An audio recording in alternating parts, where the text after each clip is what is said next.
Kemudian surah Al-Baqarah, surah nomor 2 ayat 153 juga Allah berfirman, A'udzubillahi minasyaitonirrajim, Ya ayyuhalladzina amanu ista'inu bis-sabri was-salah, innallaha ma'as sabirin. Hai orang-orang yang beriman, ista'inu, iyyaka nasta'in. Apa artinya ista'ana yasta'inu? Meminta pertolongan, jadikan sebagai sumber pertolongan. Hai orang-orang yang beriman, ista'inu, jadikan sebagai pertolongan kalian dari semua masalah, kecil atau besar. Bis-sabri was-salat. Sabar dan sholat. Bayangkan kata ulama tafsir, sampai sholat diucapkan oleh Allah Maha Tinggi dan Maha Pemurah setelah sabar. Karena teman-teman sekalian, kalau kita mulai segala sesuatunya pada saat musibah datang, cobaan datang, maka kita mulai dengan sabar teman-teman. Maka dipastikan kalau kita mulai, oh ya Allah sudah takdirin, sudah saya sabar deh, saya terima. Ya Allah mudah-mudahan engkau memberikan jalan keluarnya, gitu kan. Lalu kita sholat, maka sholat kita bisa khusyuk.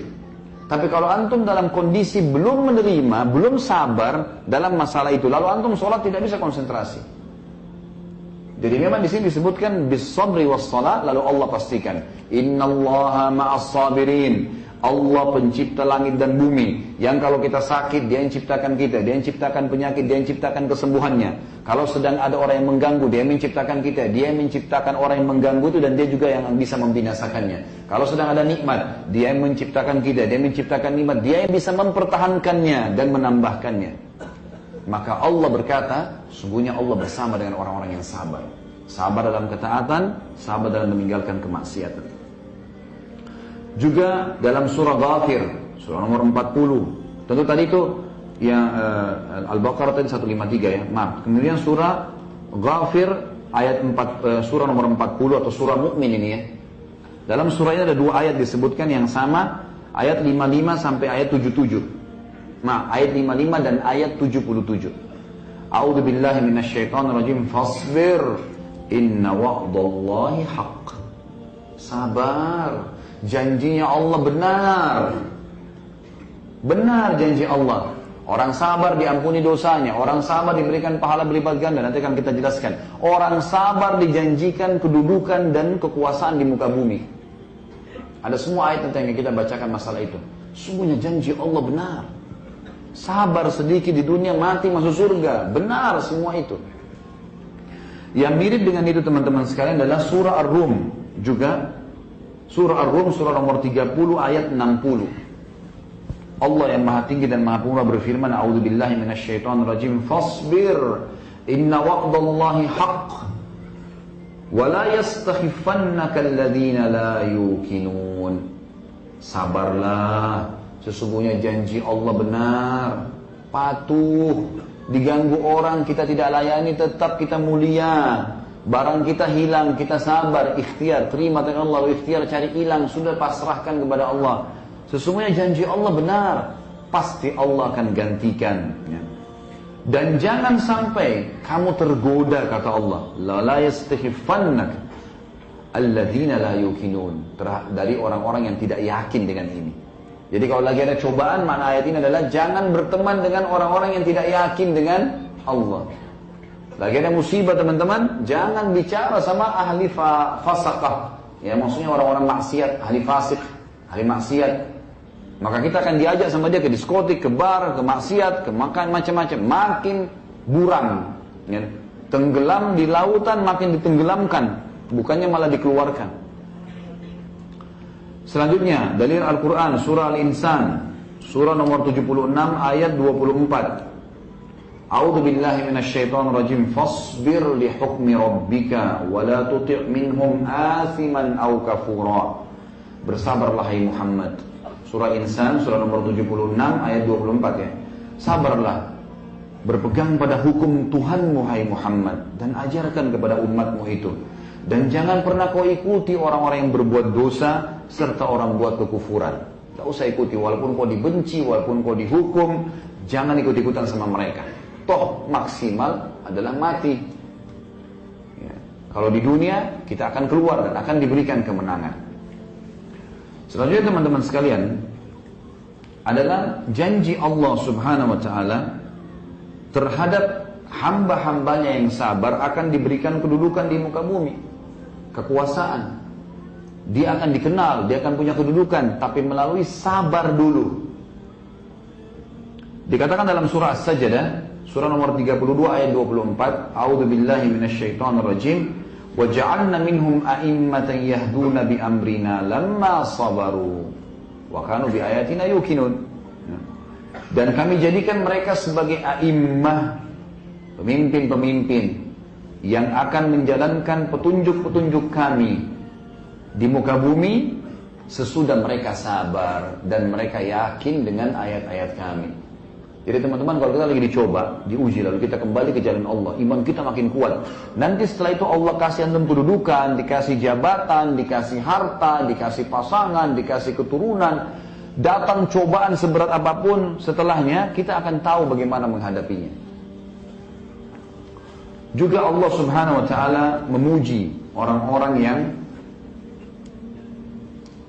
sabar. Seperti misalnya surah Ibrahim. Allah memuji orang-orang yang sabar. Surah Ibrahim, surah nomor 14 ayat 5. A'udzu billahi minasyaitonir rajim. Wa dzakkirhum bi ayyamillahi inna fi dzalika laayatin likulli sabbarin syakur. Setiap ada orang mau lalai, setiap ada orang sudah mulai kepada kemaksiatan, datangnya ke orang saleh. Dan orang saleh ini disuruh ingatkan, wa dzakkirhum bi ayyamillah. Ingatkan hari-hari ketemu dengan Allah, kematian, surga dan neraka. Ingat itu semua. Sesungguhnya pada yang demikian itu, peringatan-peringatan tentang akhirat dan hari-hari bertemu dengan Allah, beratnya siksaan di neraka, beratnya siksaan di alam barzah, nikmatnya surga yang melimpah dan kekal di dalamnya.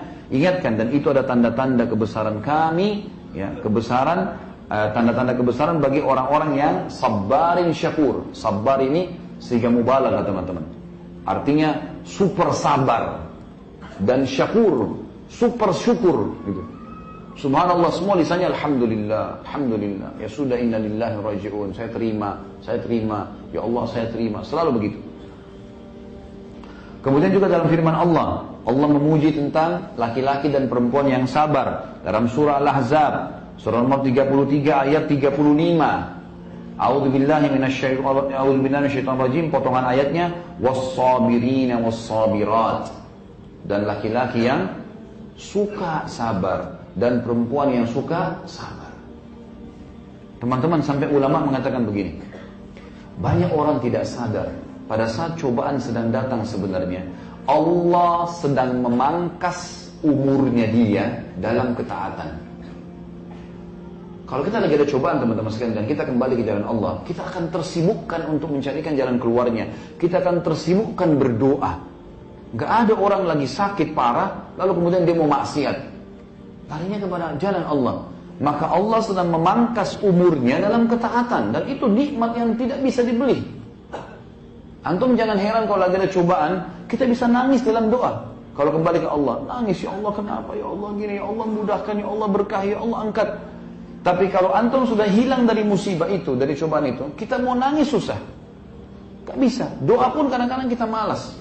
Kalau kita tahu teman-teman pahala waktu sedang ada cobaan, bagaimana besarnya Allah balas karena kehusyuan dalam doa, kehusyuan dalam sholat, ini luar biasa.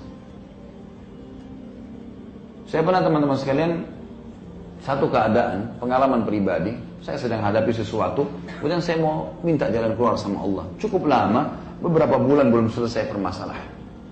Kemudian subhanallah saya mau khutbah Jumat. Lalu saya duduk, masuk di masjid, di depan, masjid di depan tidak ada orang lihat gitu. Ada celah antara mimbar sama tempat itu, kemudian saya sholat.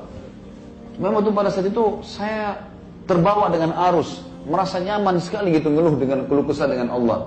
Sampai tidak rasa gitu, nangis sama Allah, sebutin ya Allah mudahin, ya Allah jadikan ini sebagai momentum imanku bertambah, dan seterusnya, beragam hal. Subhanallah, antara celah mimbar itu dengan tembok ada celah kecil. Rupanya ada satu jemaah lihat saya dari jauh gitu. Datang dia setelah itu. Dia mengatakan, tentu ini teman-teman tidak ada hubungannya sama riya ya. Riya itu akan selalu datang ke dalam diri seorang mukmin. Tapi selama kita tidak iyakan maka tidak terjadi riya. Karena syaitan itu lemah sebenarnya. Yang jadi masalah kalau kita ikutin. Dan kita bisa menyampaikan sesuatu kalau jadi ibrah bagi manusia. Karena Allah mengatakan kepada Nabi Muhammad SAW, Fa'amma bi ni'mati rabbika fahaddits. Kalau nikmat Tuhanmu boleh kau sampaikan sehingga bisa jadi pelajaran bagi orang lain. Padahal dia datang kepada saya, seorang bapak sudah sangat tua, rambutnya putih semua. Kalau saya perkirakan mungkin umurnya sudah di atas 80 tahun. Datang ke saya itu udah mengatakan, Ustaz, memang dia sering Masya Allah hadir di rutin pengajian saya. Dia bilang, Ustaz sudah pernah susun nggak doa-doa dalam Al-Quran yang sering disebutkan? Saya kadang-kadang kalau khutbah, sering di akhirnya saya tutup dengan semua doa yang dimulai dengan Rabbana, Rabbana, Rabbana, semuanya gitu. Makanya jemaah tanya, pernah nggak Ustaz susun? Saya bilang belum, secara khusus belum sih. Tapi insya Allah kalau ada yang butuh nanti coba saya tulisin di surah apa, di ayat apa gitu. Terus tiba-tiba dia bilang sama saya kalimat, saya seperti sedang disiramin dengan air dingin untuk teman-teman sekalian, dan saya yakin Allah yang membuat orang ini bicara sehingga menghibur saya dalam masalah waktu itu. Maka yang saya dengar dia mengatakan apa? Ustaz, tadi waktu sujud bahasa doa apa? Kok saya lihat dari jauh enak sekali sujudnya. Ustaz tahu, sampai rambut saya seputih ini belum pernah saya rasakan nikmat sujud seperti itu. Saya berharap bisa sujud lama, tapi saya tidak tahu harus buat ucapkan apa. Kok bisa Ustaz sampai lama seperti itu? Saya dengan biasa mengatakan, saya ada masalah Pak, dan saya keluh kesah dengan Allah. Nabi SAW mengatakan, akrabu abdun ya rabbi wa huwa sajid. Orang paling dekat dengan Tuhannya, penciptanya, pada saat dia sedang sujud. Ya sudah, saya sampaikan keluh kesah saya. Tapi ucapan dia tadi subhanallah seperti Allah selalu ingatkan kepada saya. Ingat Khalid, nikmatku sedang besar padamu. Cobaan ini sesuatu yang kau bisa laluin. Dan banyak orang tidak bisa ibadah, justru yang kau rasakan pada saat cobaan sedang datang kepadamu. Ini pelajaran yang luar biasa sebenarnya. Maka sabar sedikit teman-teman dengan cobaan. Ini teman-teman yang selalu ribut dengan masalah cerai. Untuk apa cerai? Kecuali ahli maksiat yang sedang kita temui. Sabar ukhti, sabar akhi. Sabar, ingatkan pasangan, doakan. Gitu kan? Itu yang kita lakukan. Sedikit saja ada masalah, sudah langsung berputus hubungan dengan saudaranya muslim. Sedikit ada ini, sedikit ada itu. Bahkan ada yang sampai durhaka dengan orang tuanya lah, putus silaturahim lah, segala macam hal. Apalagi yang lebih parah larinya kepada kemaksiatan, na'udzubillah. Akhirnya dari ahli ibadah tiba-tiba berubah menjadi orang yang maksiat. Tiba-tiba mencaci maki Allah, menganggap itu solusinya pada saat dia berzina di diskotik atau dia minum khamr. Wa na'udzubillah. Kemudian dikatakan teman-teman sekalian dalam firman Allah yang lain tentang nabi-nabi Allah. Mereka diangkat derajatnya justru setelah cobaan datang. Dalam surah Al-Anbiya, surah nomor 21 ayat 85, Allah memuji 3 nabi sekaligus. A'udzubillahi minasyaitonir wa Idris wa Dzulkifl kullum minas sabirin. Dan Ismail juga Idris dan Dzulkifl kami tinggikan mereka justru karena mereka termasuk orang-orang sabar. Antum jangan berpikir teman-teman sekalian semua nabi-nabi ini dakwah langsung didengar. Enggak. Butuh juhud, dianggap penyihir, dianggap pendusta, difitnah macam-macam. Sabar, gitu kan? Ada ikhwah begitu difitnah sedikit berhenti dakwah. Kenapa akhi? Kebenaran ini kok. Sampaikan, sabar, nggak masalah. Allah akan tunjukkan kebenaran. Jangan malah kita kendor. Sabar teman-teman sekalian. Saya waktu pertama balik ke Indonesia, yang hadir di pengajian mungkin 3-4 orang teman-teman sekalian. Saya masih ingat, tapi saya tunjukkan kepada jemaah saya komitmen. 3-4 orang pun saya baca kitabnya, saya ajar. Ini Masya Allah antum sudah berapa ribu sekarang yang hadir. Kadang-kadang kalau ada orang tanya kepada saya, kok bisa jemaah antum jadi banyak? Bukan dari saya, tanya di langit. Allah yang mengutus mereka. Bagaimana caranya? Saya tidak mungkin hubungin antum satu persatu untuk datang, gitu kan? Jadi memang ada kuasa Allah dan memang banyak teman-teman. Saya melalui banyak cobaan. Mungkin kalau saya ceritain ke antum satu persatu, antum, oh ternyata begitu ya Khalid Basanama itu. Antum tidak nyangka kalau itu banyak cobaan yang berat, gitu. Tapi itu bukan untuk dikeluh kesahkan. Untuk dinikmatin sebagai sebuah proses Allah tinggikan derajat. Dan itu saya lihat depan mata saya sendiri. Banyak sekali terjadi. Sabar teman-teman sekalian, sabar. Maka sabar ini adalah sebuah senjata yang sangat luar biasa. Kemudian dikatakan juga tentang Nabi Ayyub alaihissalam. Nabi yang sangat mulia terkenal dengan kesabarannya. 20 tahun Allah coba, 20 tahun teman-teman sekalian, luar biasa. Allah mengatakan di dalam surah Shad, surah nomor 38 ayat 44. A'udzu billahi minasyaitonir rajim. Inna wajadnahu sabira ni'mal 'abd innahu awwab. Kami betul-betul memberikan jalan keluar pada Ayyub karena kami temukan dia adalah hamba yang sabar. Sungguh dia sebaik-baik hamba karena dia adalah orang yang tidak berkeluh kesah. 30 tahun menikah, istrinya 20 tahun, kemudian berjalan 20 tahun, tidak ada cobaannya Allah yang berat bagi dia, alaihi salatu wassalam, sampai umur 50 tahun teman-teman sekalian. Dikasih anak 12 orang laki-laki semua. Dia nabi dan raja di kaumnya. Hartanya paling banyak, peternakannya paling banyak, jumlahnya ribuan ekor sapi, kambing, domba, unta, dan juga ya keturunannya banyak, tadi hartanya banyak, dan dia raja. Secara fisik juga sempurna. Dia gagah, istrinya juga cantik. Punya kelebihan. 20 tahun. Pas umur 51 tahun teman-teman, tadi dia nikah umur 30 sampai umur 50 tahun dalam nikmat. Umur 51 tahun. Dan ini berat sekali ya. Orang dalam keadaan puncak nikmat tiba-tiba jatuh, drop dalam 3 hari. Hari pertama di umur 51 tahun teman-teman sekalian, tiba-tiba bangun tidur kulitnya kena kusta. Keluar bernanah, berdarah. Dari kepala sampai kaki. Sampai rambut Nabi Muhammad SAW rontok. Kulitnya seperti tergantung. Luka yang luar biasa. Dan orang tahu ini menular. Tersebar satu negeri waktu itu. Ayub, ya, Nabi Allah kena kusta. Ini menyebar. Ini akan menjangkit. Maka semua orang lari pada hari pertama. Yang tinggal sama dia cuma anak sama istrinya. Hari kedua, istrinya hidangkan makan buat 12 anak laki-lakinya. Jadi kan hikmah Allah, di satu ruangan tiba-tiba rubuh. Atap ruangannya 12 anaknya mati semua. Gak ada sakit, gak ada apa nih. Mati tiba-tiba. Runtuh bangunan. 12 anak laki-laki semuanya gagah, semuanya sempurna. Yang hari ketiga, Allah datangkan hama dan badai, semua peternakan Nabi Ayub ribuan ekor mati dalam seketika pada saat itu, kena hama. Dan kebunnya semua hancur. Dan subhanallah, kaumnya nggak kena. Yang kena badai itu Nabi Ayub alaihissalam. 3 hari habis semua. Badannya sakit, anaknya semua mati, hartanya semua habis. Sampai akhirnya rumahnya pun ditinggalkan sama dia, di pinggiran negerinya dia tinggal. Selama 18 tahun Nabi Ayub alaihissalam tidak pernah mengeluh. Tidak pernah bilang, kenapa ya Allah. Bahkan sebuah riwayat menyebutkan Ayub alaihissalam tidak pernah mengatakan, ya Allah keluarkan saya. Enggak. Dia nikmatin terus, sabar. Dia terima, tapi ikhtiar. Berobat, iya. Tetap ibadah kepada Allah, iya. Dijauhi, 18 tahun. Yang tinggal sama dia cuma istrinya. Setelah 18 tahun istrinya bilang apa? Wahai Nabi Allah, Anda kan Nabinya Allah. Sudah 18 tahun loh tidak berdakwah ini. Bagaimana kalau Anda memohon kepada Allah agar disembuhkan penyakit Anda ini? Itu saja, nggak usah minta yang lain. Anak sudah mati, sudahlah. Harta habis, sudahlah. Saya bisa sabar. Tapi minimal Anda sembuh, baru kemudian Anda ya, berdakwah lagi. Apa kata Nabi Ayub alaihissalam? Wahai istriku, berapa lama dulu kita dalam keadaan nikmat? Kata istrinya 20 tahun. Kata Nabi Ayub, berapa lama kita sekarang diuji sama Allah? Kata istri 18 tahun. Kata Nabi Ayub, saya masih malu minta sama Allah.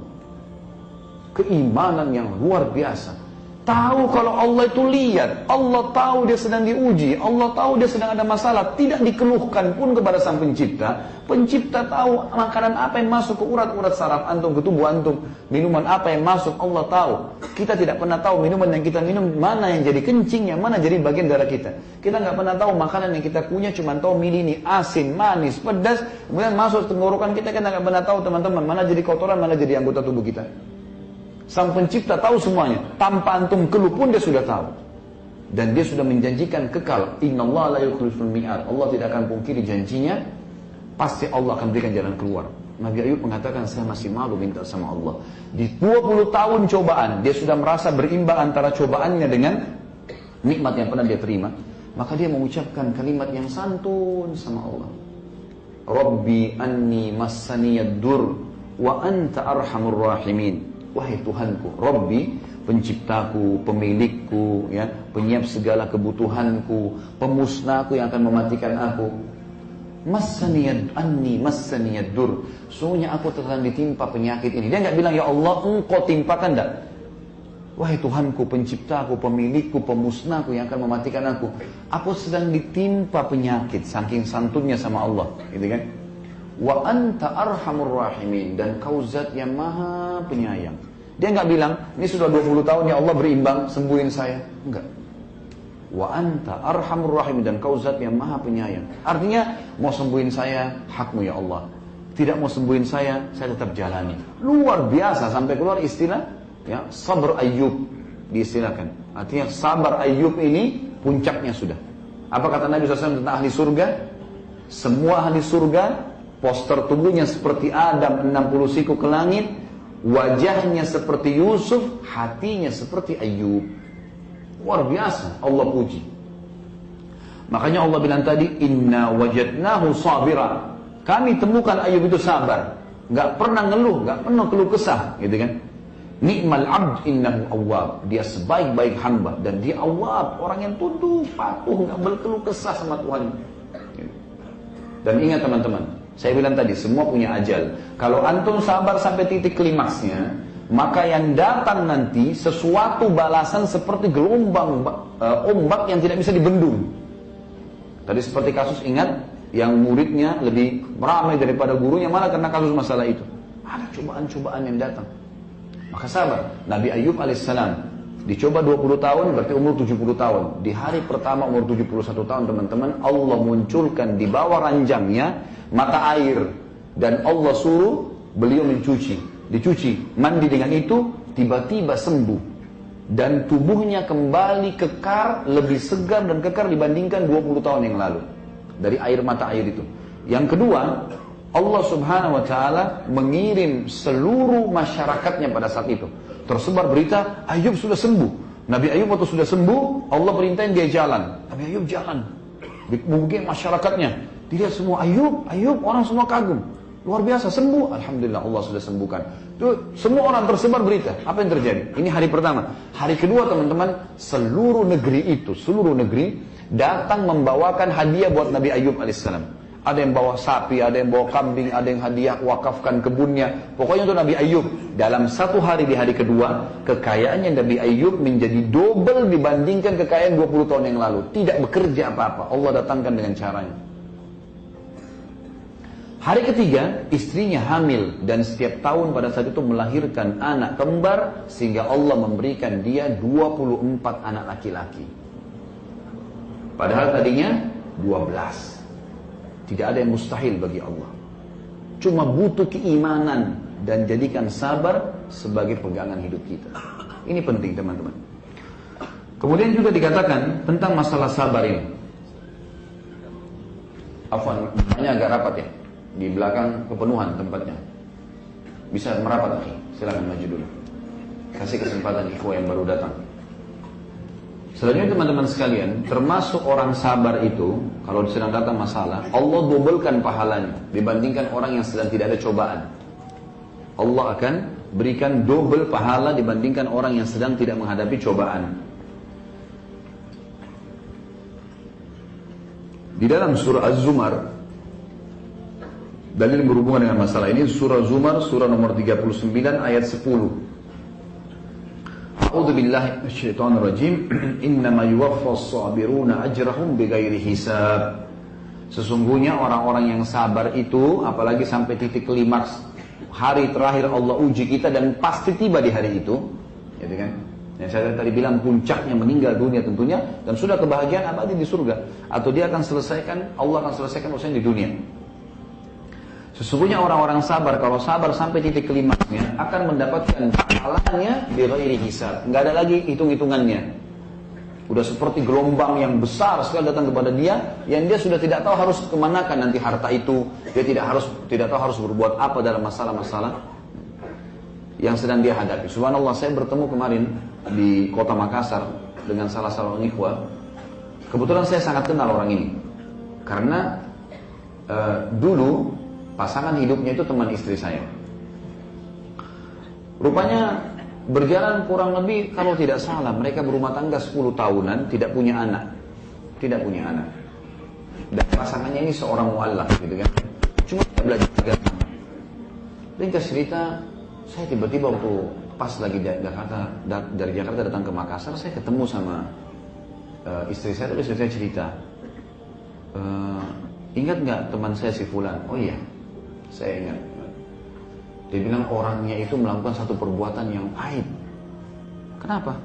Ya orangnya selingkuh dari suaminya, tinggalkan suaminya, kemudian dia menikah dengan laki-laki lain. Bahkan suaminya dipaksa untuk menandatangani surat dengan menggunakan segala macam cara. Terus gimana keadaan suaminya? Kasihan sekali. Dan ini orang sampai stres, kerjaannya terganggu gara-gara perempuan ini pergi sama laki-laki lain. Ini cerita menyakitkan tentunya. Orang sudah berumah tangga kemudian cerai, itu sulit kan gitu. Semua hal yang berat, apalagi sudah 10 tahun.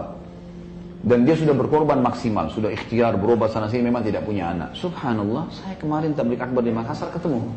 Datang di acara saya, perubahan. Penampilannya sudah agak berubah. Kelihatannya orang yang seperti sudah ikut pengajian, sudah pelihara jenggot, sudah tidak isbal, sudah ngomong masalah agama. Terus kemudian ketemu sama saya, datang ke rumah, minta datang ke rumah, datanglah ke rumah. Terus saya ngobrol, dia gembira sekali. Saya, Masya Allah, di mana antum sekarang? Oh tetap sama kerja di tempat itu dan seterusnya lah. Terus saya bilang, bagaimana masalah antum? Kebetulan dia bilang, saya tadi hadiri pengajian antum bersama istri dan anak-anak. Saya tanya, karena dia ucapkan itu, emang antum sudah menikah? Dia bilang, alhamdulillah sudah. Saya menikah kurang lebih 4 tahun atau 4 tahun yang lalu. Setelah masalah dia berlalu sekitar mungkin berlalu 6 tahunan, setelah itu dia menikah 4 tahun, jadi saya sudah lama gak ketemu dia, mungkin sudah 10 tahun gak ketemu dia. Dan dia dulu 10 tahun juga berumah tangga gitu kan. Maka saya ketemu sama dia, langsung dia bilang, alhamdulillah setelah berlalu permasalahan saya itu ya, 6 tahunan, tahun ke-7 saya tetap sabar, saya tetap bekerja, sumpek setiap hari ada masalah. Terus dia bilang, Allah gantikan saya sekarang seorang istri yang saya tidak bayangkan lagi. Sudah susah saya gambarkan. Sudah mukminah, gitu, baik, santun, jaga hubungan baik sama saya, sama keluarga saya, dan Allah karuniakan saya 3 orang anak. Waktu nikah pertama nggak ada anak. Ini kenapa saya angkat teman-teman sekarang? Karena saya lihat mungkin memang ajal daripada cobaannya orang ini 7 tahun. Dia sabar sampai titik klimaks, Allah ganti. Dan masalahnya istrinya selingkuh, Allah gantikan perempuan. Masalahnya nggak punya anak, Allah kasih anak. Lihat tadi poin yang saya bilang. Cobaan datang di harta, datang harta nanti. Di pasangan, datang di pasangan. Dan berapa banyak orang yang jahat dengan pasangannya, lalu kemudian Allah ganti dengan pasangan yang luar biasa menggantikan pasangan sebelumnya. Cuma butuh sabar. Selanjutnya teman-teman sekalian, di dalam Surah Al-Qasas, surah nomor 28 ayat 51. A'udzu billahi minasyaitonir rajim. Ulaika yu'tawna ajrahum marrataini bima sabaru. Al-ayat. Orang-orang yang patuh di jalan Allah, patuh mengerjakan perintah semampunya dia, maksakan diri di situ, dia tinggalkan dosa semaksimal mungkin, maka mereka akan kami berikan balasan pahalanya double. Kenapa? Bima sabaru, karena mereka sabar di situ. Jadi diberikan pahala double. Kemudian juga dikatakan dalam surah Yusuf, untuk surah nomor 13 ayat 90. Allah Subhanahu wa taala berfirman, "A'udzubillahi minasyaitonir rajim. Innahu may yattaqi wa yasbir, fa innallaha la yudhi'u ajral muhsinin." Sesungguhnya siapa yang bertakwa, patuh sama Allah dan sabar dalam menjalani kehidupan ini sesuai dengan realnya, jalannya hukumnya Allah tentunya, maka Allah tidak akan menghilangkan pahala orang-orang yang muhsinin, berbuat kebaikan. Ini kisah Nabi Yusuf itu alaihissalam. Bayangkan dia umur berapa dilempar di sumur oleh saudaranya, lalu diambil, lalu diperjualkan di pasar budak, pisah dengan ayahnya, tinggal di perantauan, sampai menjadi menteri, gitu kan? Perdana Menteri pada saat itu yang mengurus seluruh urusan pangan ya, dan kegiatan sosial yang ada di kerajaan Mesir. Jadi waktu ditanya, ya, maka Nabi Yusuf mengatakan alaihissalam, sesungguhnya siapa yang bertakwa kepada Allah dan sabar, maka sesungguhnya Allah tidak akan menghilangkan pahala orang-orang yang berbuat kebaikan. Kemudian juga dalam surah Hud, surah nomor 11 ayat 115, Allah berfirman, "A'udzubillahi minasyaitonir rajim, wasbir, fa innallaha la yudhi'u ajral muhsinin." Sabar, Allah tidak akan menghilangkan pahala orang-orang yang muhsinin, yang berbuat baik. Sabar dilalui. Orang caci maki. Abdullah bin Abbas teman-teman, bukan saya bilang jangan melawan ya. Beda kalau kita terzalimi, kemudian kita rasa memang hak kita harus diambil, kalau tidak malah jadi masalah. Apalagi kalau berhadapan di kancah peperangan dengan orang-orang kafir, itu lain. Tapi bedain dengan kalau kita lagi dalam kondisi hidup hari-hari seperti kita sekarang, lalu ada godaan-godaan. Tahulah, itu Allah tahu terjadi. Ibnu Abbas contohnya radhiyallahu anhu pernah, beliau lagi jalan nih sama salah satu pembantunya dia, radhiyallahu anhu ajma'in. Lalu kemudian dia baru pakai jubah baru. Ada orang lewat dicaci maki Ibnu Abbas. Termasuk disorotin jubahnya itu, gitu kan? Kamu begini, kamu begitu, kamu itu gini, mentang-mentang sahabat Nabi segala macam. Tanpa sebab Ibnu Abbas nggak kenal orang ini. Kalau mau dipikir teman-teman, Ibnu Abbas ini tidak ada yang kenal pada saat itu. Sahabat pun menganggap dia seorang ulama, apalagi murid-muridnya banyak. Apa yang Ibnu Abbas lakukan? Melawan. Ibnu Abbas diam, dibiarin orang itu ngomong. Sampai selesai. Udah selesai dia ngomong caci maki. Lalu kata Ibnu Abbas, kau sudah selesai? Dia bilang iya. Maka Ibnu Abbas buka jubahnya yang baru, yang ditaruh di atas, dia punya baju di dalam ada jubah. Ya kalau kita seperti thawb ini lalu dilapis lagi dengan jubah. Jubah ini biasa dipakai di musim dingin. Dibuka sama dia lalu dikasih. Ambillah ini hadiah dari saya. Lalu orang itu jadi malu, tundukkan kepalanya, lalu dia meminta maaf dengan Ibnu Abbas, dan mulai semenjak itu justru menjadi muridnya Ibnu Abbas radhiyallahu anhu.